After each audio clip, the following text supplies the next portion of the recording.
Padayaw, maayong adlaw kaninyong tanan. Magandang araw sa inyong lahat. Happy Independence Day po sa inyong lahat. Unahin ko po muna ang aking mga pagpapasalamat dahil po baka sa sobrang excitement natin mamaya ay malimutan ko ang mga pagpapasalamat ko. Una po, ang pagpapasalamat ko sa inyong lahat, mga kababayan namin dito sa Malaysia, sa inyong oras, sa inyong paghahanda ng damit, sa pagkakataon na ibinigay ninyo sa amin ngayong araw na ito para po tayo ay makapag-celebrate ng Independence Day celebration dito sa Kuala Lumpur. Marami sa inyo ang nagpalit ng day off, nag-absent, bigla na lang nawala sa trabaho. Meron din namang pinayagan ng kanilang mga employers.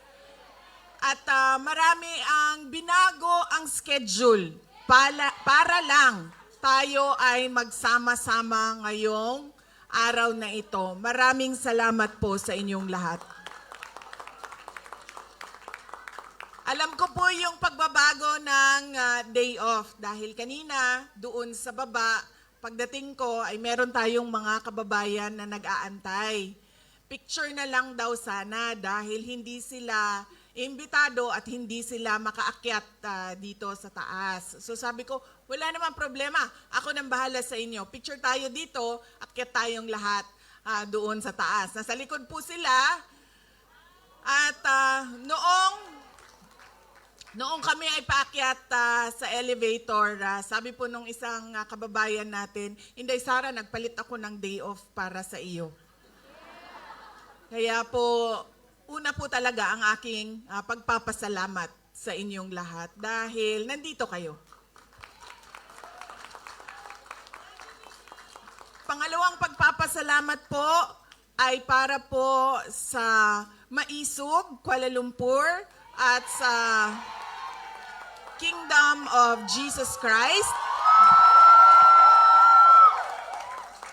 Dahil po tinulungan nila kami, ang Office of the Vice President, na ma-organize po ang ating pagtitipon ngayong hapon na ito. Maraming salamat sa inyo. Sigurado ako marami sa inyo ang wala pang tulog dahil sa paghahanda ng ating celebration ngayong araw na ito. Ang susunod na pagpapasalamat ko ay sa mga kasamahan ko po sa Office of the Vice President. Maliit lang po ang team namin, pero sila po yung kausap ng ating mga local organizers. Unang-una na po si Jaira. Jaira, led by Jaira. Hindi ko na pangalanan ng iba. Maraming salamat. Si Jaira din po, walang tulog. Galing pa yan sa Hague hanggang papunta sa Kuala Lumpur. Siya po yung kausap lagi ng mga parallel groups natin, ng mga OFWs natin at mga local organizers natin para mabuo po yung mga programa sa iba't ibang lugar sa mundo. Maraming salamat sa mga kasamahan ko. Ang susunod po na pagpapasalamat ay sa akin pong mga kasamahan. Una na po si Senator Amy Marcos, Senator Robin Padilla, si Attorney J.V. Hinlo, si Dr. Marites Richard Mata, at si Attorney Jimmy Bondok. At kasama niya po ang atin pong nagdadalang tao. Congratulations, Attorney Isabel. Alam niyo po, magtataka kayo, tapos na naman ang kampanya. Totoo yun. Pero bakit nandito si Attorney Hinlo, si Attorney Bondok, si Dr. Mata? Kasi po, para sa akin, at alam kong totoo, nanalo po sila sa eleksyon nung nakaraan. Kausap ko po IT experts na nagsasabi, hindi talaga pwede na totoo yung mga numero na lumabas. Hindi po ako IT expert, kaya sinabihan ko po ang PDP. Sabi ko, kayo ang partido. Questionin nyo kung paano ginawa ang proseso ng bilangan. Karanasan ko po noong 2022, una ko pong nalaman na baka manalo ako bilang Vice President dahil una pong lumabas ang absentee voting, ang OFW vote. Nakita ko po doon ang panalo ko. Ganun po ang nangyari sa kanila. Panalo po sila sa OFW vote, sa absentee voting. Lahat ng makadaupang kamay ko, lahat ng mayakap ko, lahat ng mahalikan ko, sinasabi ko, dalhin nyo ang kodigo, vote straight tayo, 10 ang ating senators. Kaya po, naniniwala talaga ako, sila ay ating mga senators. Kaya nagpapasalamat din na po ako sa oras nila. Sariling gastos po yan sila lahat dito. Sinasabi po namin sa kanila, imbitado kayo sa Malaysia, pero wala po kaming panlibre sa inyo. Kaya gumastos kayo ng sarili ninyong pera. At alam nyo, sa totoo lang, dahil wala kaming sponsor sa aming pagkain, kanina, si Senator Amy at ako, nag-uusap kami o paano yung libre sa dinner sa mga bisita natin. Sabi niya, oh wala nang problema, fish head curry lang naman yan, ako na magbabayad yan. Tapos sabi niya sa akin, iba na yon kapag wagyu na ang usapan. Ganyan po, KKB po kami, pero pasalamat kami dahil nandito sila para sa inyo. Hindi po mangampanya, pero magsasabi po sila kung ano po ang kalagayan ng ating bansa. Ang susunod na pagpapasalamat ko po ay sa atin pong mga nag-opening remarks at nagbigay ng prayers. Maraming salamat po sa inyo. Basahin ko lang po mula sa ating programa. Si Ma'am Elizabeth Domingo de Guzman at si Rosela Vedua Orbeta. Maraming salamat. Alam niyo po kanina, naramdaman ko na na Pilipino event to kasi kumakanta na kayo at meron ng video okay sa harap Doon ko na medyo kinabahan na ako. Sabi ko, patay na ito. Kantahan na talaga ito. Tapos, kumanta na si Attorney Jimmy Bondok. Sabi ko, patay na to. Gumano na ako kay Senator Amy. O anong handa mo? Sabi niya, wala. Sabi ko, ako din yung naghanda ng kanta. Nung kumanta si Robin, sabi ko, wag na tayo kumanta, wag na.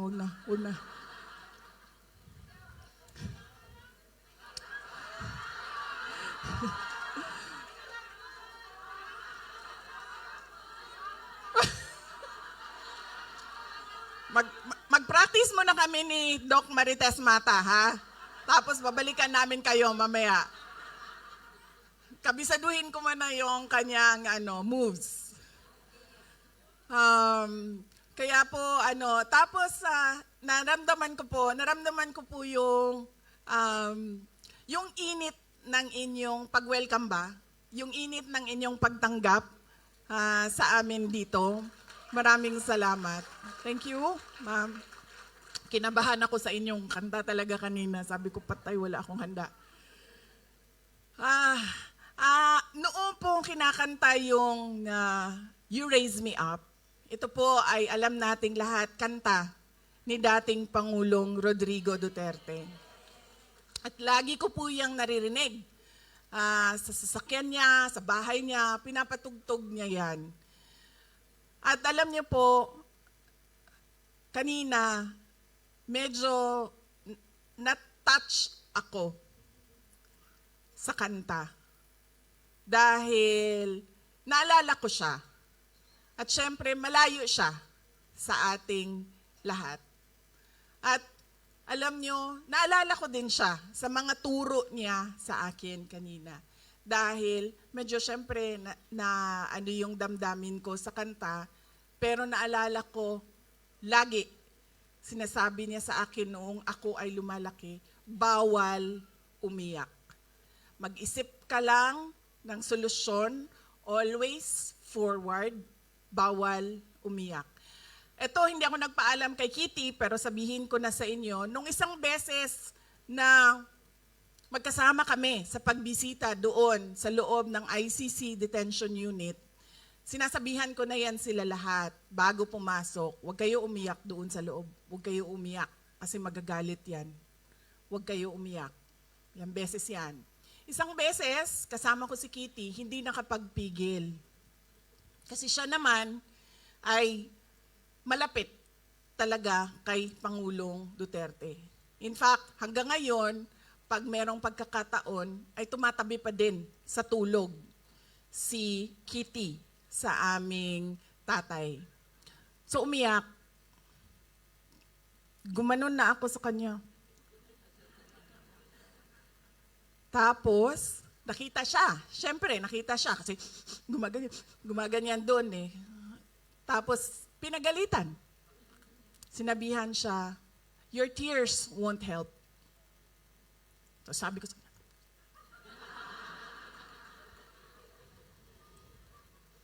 ganun siya. Ganun po talaga siya. Bawal talaga umiyak.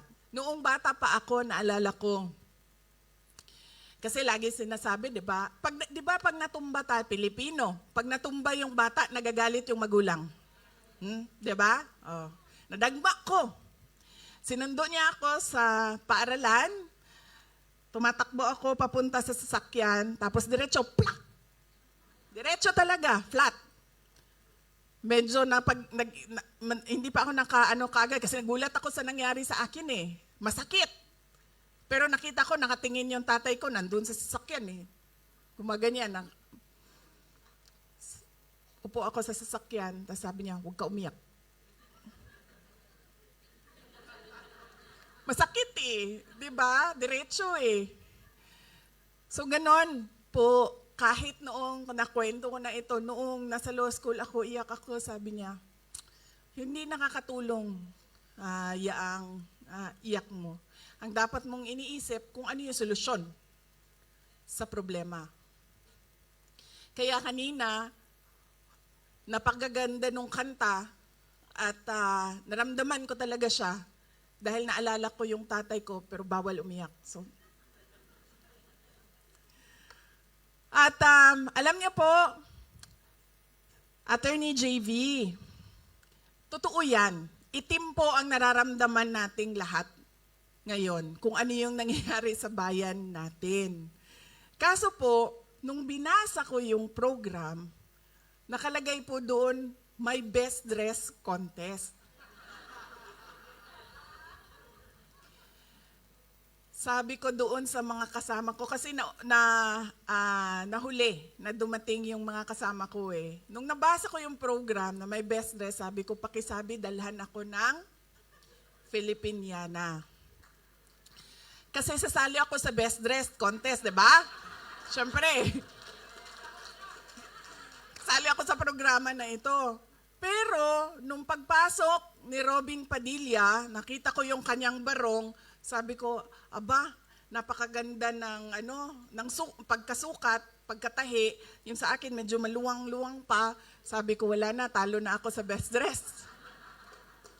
Tapos nung pumasok si Senator Amy, natanggap ko na po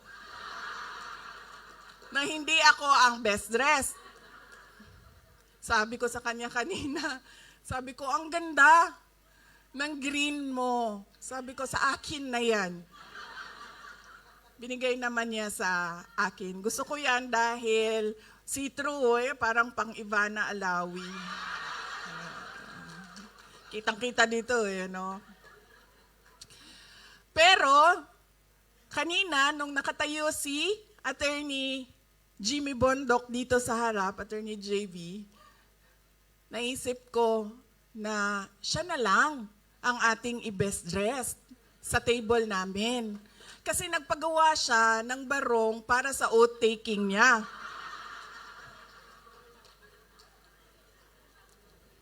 Pwede kita i-oath dito, alam mo ba yon?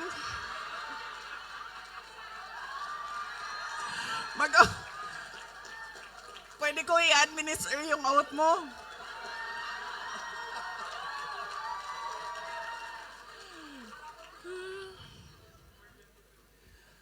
Pero masaya pa rin ako dahil ang nanalo ng ating best dress ay Sara pa rin ang pangalan. Sara Makasait, ma'am, congratulations. At syempre, ang ating male best dressed ay Jambara bin Jinula. Congratulations.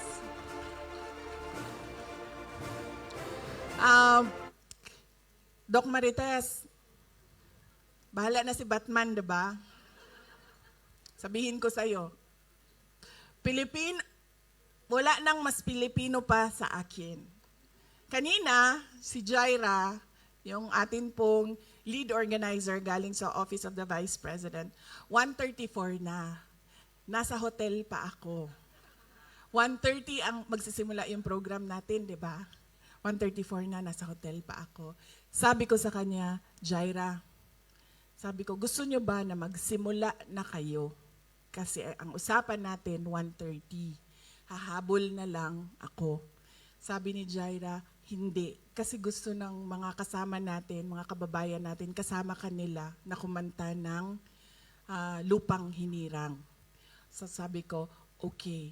Pero sabihin mo sa kanila, traffic. At malilate ako. Totoo naman. Totoo din naman talaga. Pero dapat umalis ako ng alauna para umabot ako ng 1:30. Hindi ako aalis ng 1:34 para dumating ng 2:00. Isa pa, traffic yan. Yan lagi pakisabi na traffic. Pangalawa, bahala na si Batman. Noong galing kami sa Hague, tapos nakalimutan ko lang kung ano yung topic namin ng nanay ko. Sa galing kami sa Hague, nito lang nag-duty kami, bisita doon kay dating Pangulong Duterte. May sinasabi siya sa akin. Tapos sabi ko, Ma, bahala na si Batman, Ma. Uy. Tapos sabi niya, Day, sino si Batman? Sabi niya, lagi mo yan sinasagot sa akin sa chat. Sino si Batman? Sabi ko, Ma, si Batman ba? Yung cartoon character ba si Batman? Batman and Robin, Batman. Tapos sabi niya, oh, bakit bahala si Batman? Napaisip din ako, bakit nga ba bahala si Batman? Fresh na fresh yan. Kagagaling lang namin sa biyahe. Tinanong talaga ako ng nanay ko, sino daw si Batman? At hindi ko na rin alam, bakit ba bahala si Batman? Bakit hindi bahala si Superman? Spider-Man? Yan din kasi lagi na ang tanong ko, ang sagot ko sa lahat ng mga tanong na walang sagot. Kapag hindi ko pa naisip kung ano yung solusyon, bahala na si Batman. Kahapon, alam niyo po, galing kaming Hague. Nakita niyo po yung mga lakad namin doon dahil nagpapalit-palit po kami ng pamilya para panigurado na meron pong pamilya na nandoon, nagbabantay kay dating Pangulong Duterte. So palit-palit po kami lagi. Ako, si Hanilet, yung kuya ko, sumama sa amin si Baste. So kagagaling lang namin doon.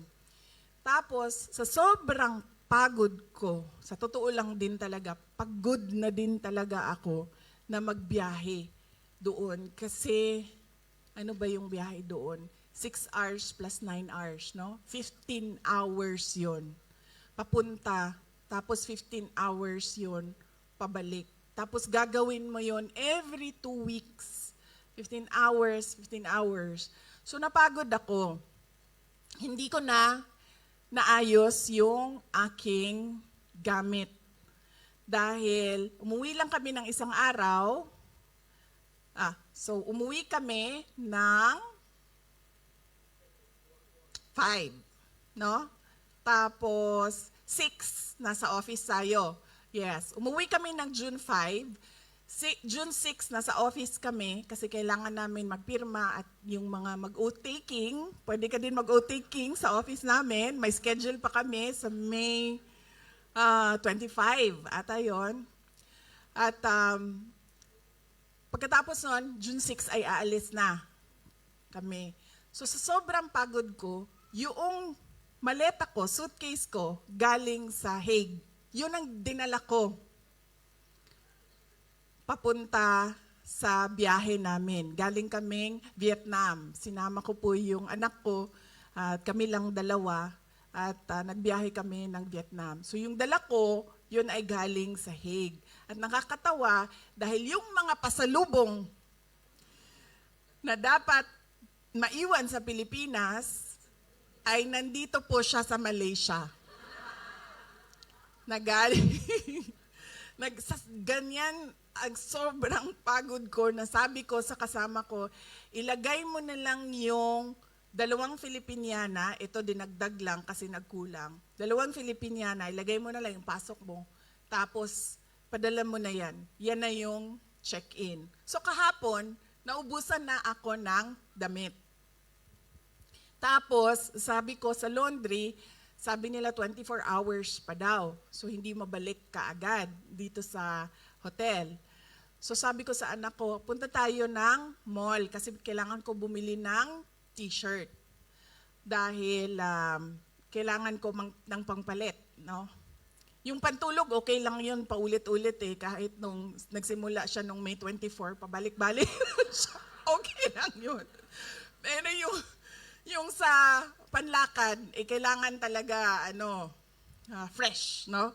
So, sabi ko sa kanya, bili tayo ng t-shirt. Kain tayo, tapos bili tayo ng t-shirt. So, naglalakad kami sa mall. Sa pavilion, naglalakad kami doon. Tapos sabi ko sa kanya, naglalakad kami, sabi ko, alam mo, ang ganda ng Kuala Lumpur. Sabi ko sa kanya, ang daming laman ng kanilang mall, madaming stocks yung kanilang, hindi ka napipilitan na ito na lang bibilhin ko kasi ito lang yung nandoon. Marami kang choices. Napakaganda ng mall, tapos maayos. Tapos sabi ko sa anak ko, maganda to. Sabi niya, oo nga ma. Sabi niya, dalhin natin yung 2 niya daw kapatid. Dalhin natin sila dito para makita nila ang Kuala Lumpur. Even ang galing sa airport. Malayo ang airport, di ba? Pero napakaganda nung daan. Papunta dito sa sentro ng Kuala Lumpur. Hindi yung, sinabi mo ma'am. Di ba ma'am? Sa atin, alam mo, nakasimento naman siya, naka-asfalto naman siya, pero bakit gumaganon? Hindi ko maintindihan. Talaga, totoo. Dumadaan ka ng EDSA, nakasimento man siya, asfalto siya, pero bakit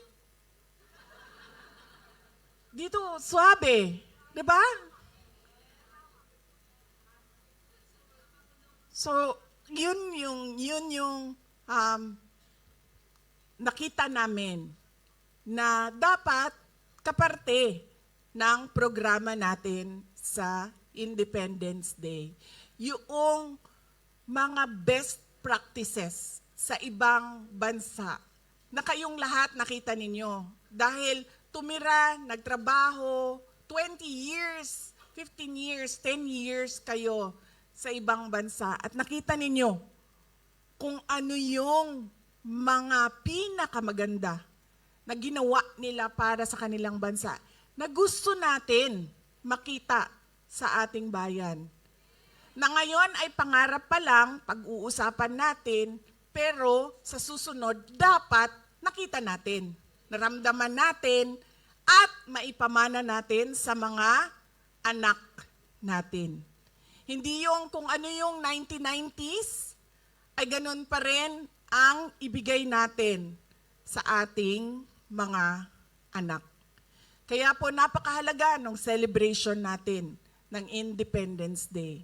Dahil ito ay celebration ng ating kalayaan, pagpapasalamat sa ating mga ninuno, pero ito din ay pagkilala ng ating mga problema bilang bayan, at ito din ay panahon para tayo ay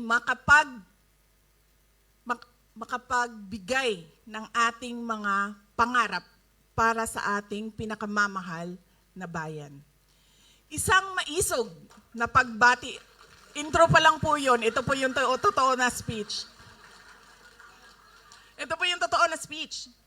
Kailangan ko po gawin ito kanina, si Senator Amy, sabi ko sa kanya, huwag mo ako kasapin kasi hindi pa tapos yung speech ko. Ginagawa ko siya. Tapos habang kumakanta si Jimmy Bondok, gumaganon-ganon ako, pero edit ako ng speech. Habang kumakanta si Robin Padilla, sabi ko, Jaira, pasa mo sa akin yung ano. Tapos sabi ni Senator Amy, Baba, bakit parang seryoso yung speech mo? Bakit, siniseryoso mo yan? Sabi ko, trabaho ko kasi. Trabaho ko ang magbigay ng mensahe para sa inyong lahat.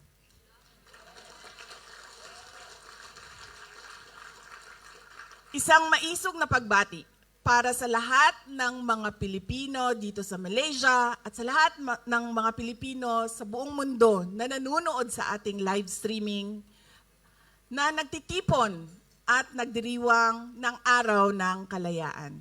Isang maisog na pagbati sa lahat ng mga Pilipinong nagmamahal sa Pilipinas at patuloy na naninindigan sa kabila ng panganib na dala nito. Katulad ninyong mga overseas Filipino workers. Matapang ninyong hinaharap ang mga panganib at hirap sa ibang bansa para lang mabigyan ninyo ng komportableng buhay ang inyong mga pamilya sa Pilipinas. Kami po ay nagpapasalamat sa patuloy ninyo na suporta sa ating bayan at sa pag-aalaga ninyo sa inyong mga pamilya na nandun sa ating bayan. Ang inyong mga sakripisyo at tapang ay nagsasalamin sa lalim ng inyong pagmamahal sa inyong pamilya. At dito rin natin nakikita ang inyong malasakit para sa Pilipinas.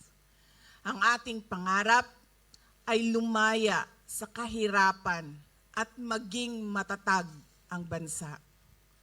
Kapag matatag tayo, maganda ang ekonomiya. At kapag maganda ang ekonomiya, may kabuhayan at hanap buhay ang mga Pilipino. Posibleng hindi na kailangan maging OFW.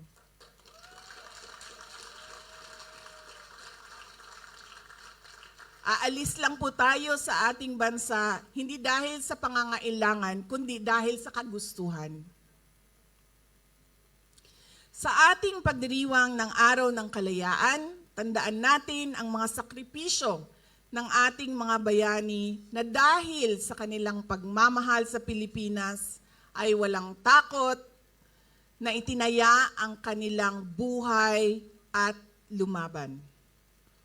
Paalala rin ang araw na ito na ang kalayaan ay makakamtan lamang natin kung tayo ay tunay na nagkakaisa. Dahil sa ating pagkakaisa ay nagkakaroon tayo ng lakas, ng determinasyon, ng tapang, ng kaisog. Gayunpaman, sa ating pagkakaisa ay nalalantad ang mga interes na salungat sa interes ng mga Pilipino. Nabubunyag ang tunay na kulay at nalalantad ang kanilang pagbabalat kayo. Gamit ang dahas at hiram na kapangyarihan ay papahirapan nila tayo. Ang dinaranas ngayon ni Pangulong Rodrigo Duterte ay konkretong halimbawa nito. Alam niyo po, meron na po akong mga nakilala sa iba't ibang bansa dahil sa trabaho ko, mga dayuhan, dahil sa trabaho ko bilang isang Vice President at dating Education Minister. At sa mga nakausap ko, lahat sila nagsabi, it is unthinkable for a government to surrender its citizen to a foreign power. Yan ang eksaktong sinabi sa akin ng isa sa mga nakausap ko. Tapos, lingo-lingo siya, pero sa Pilipinas, napakadali na ibigay ninyo ang inyong former head of state. Kaya ako man ay, kahit hindi anak, kahit sabihin na lang natin, karaniwang mamamayan, nahihiya ako sa ginawa natin sa ating dating Pangulo.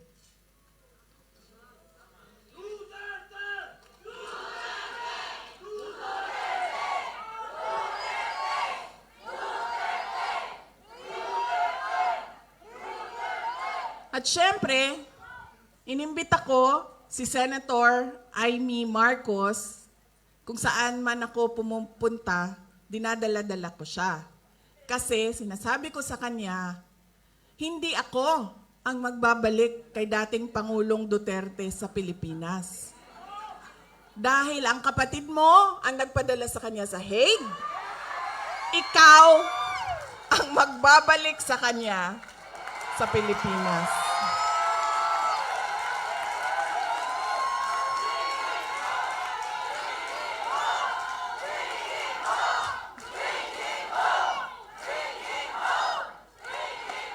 Diba? Ako ba din naghatod sa iyahan dito? Dili man.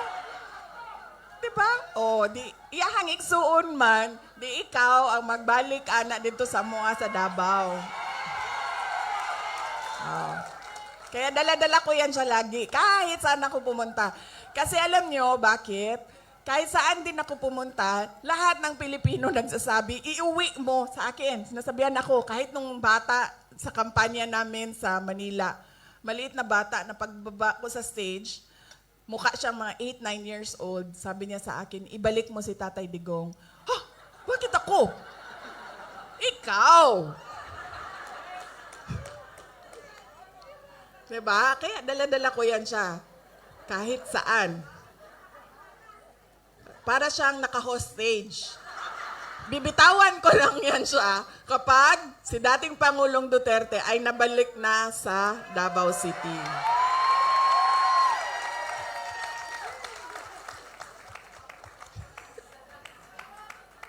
Tapos pagbabayarin ko pa yan ng fish head curry mamaya. Tulad kay Pangulong Duterte, dahil sa kanyang patuloy na pagmamahal at malasakit sa ating bayan, ay itinuring siyang kalaban ng mga taong lasing sa kapangyarihan. Patunay din ito ng ating karanasan na nagpapakita na ang pagmamalasakit at paglilingkod sa bayan ay banta sa interes ng iilan lamang. To them, we are a hindrance, an obstruction to the path of their personal ambition, an enemy they must eliminate to clear their way. Napanood niyo ba yung speech ni Senator Amy doon sa Senado? Yun po ang kabuuhan ng explanation ng sinasabi ko. Hindi ko po napanood, pero panoorin niyo. Marami ang nagsabi sa akin na naipaliwanag niya ng maayos kung ano ba yung nangyayari sa impeachment na ginagawa. The attacks are cowardly, yet openly disingenuous and arrogant, absence of basic human decency and respect for the rule of law, typical of people drunk in power. Pero nananatili tayong nakatayo dahil ang ipinaglalaban natin ay tama at totoo. We remain strong, steadfast, and grounded in truth, integrity, and faith in the hand of God that will move in ways we cannot comprehend at this point. Justice bends to the truth, and we are ever more resolute in our fight for the Philippines. Kalayaan, kinabukasan, yung ating KKK,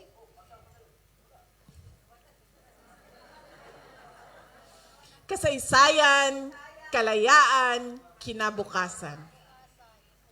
At naniniwala akong maipapanalo natin ang laban na ito dahil laban natin itong lahat.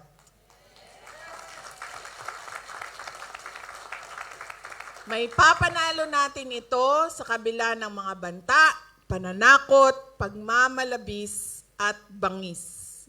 Tandaan natin na walang silbi ang anumang hadlang sa nagkakaisang mamamayan.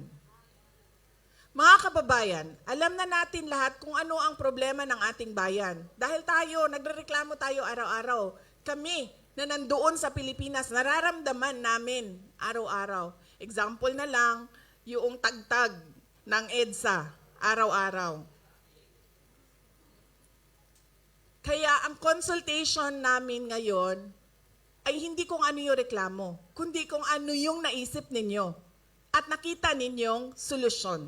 Nakita ninyo sa ibang mga bansa, kung saan kayo ay nanirahan, kung saan kayo ay nagtrabaho.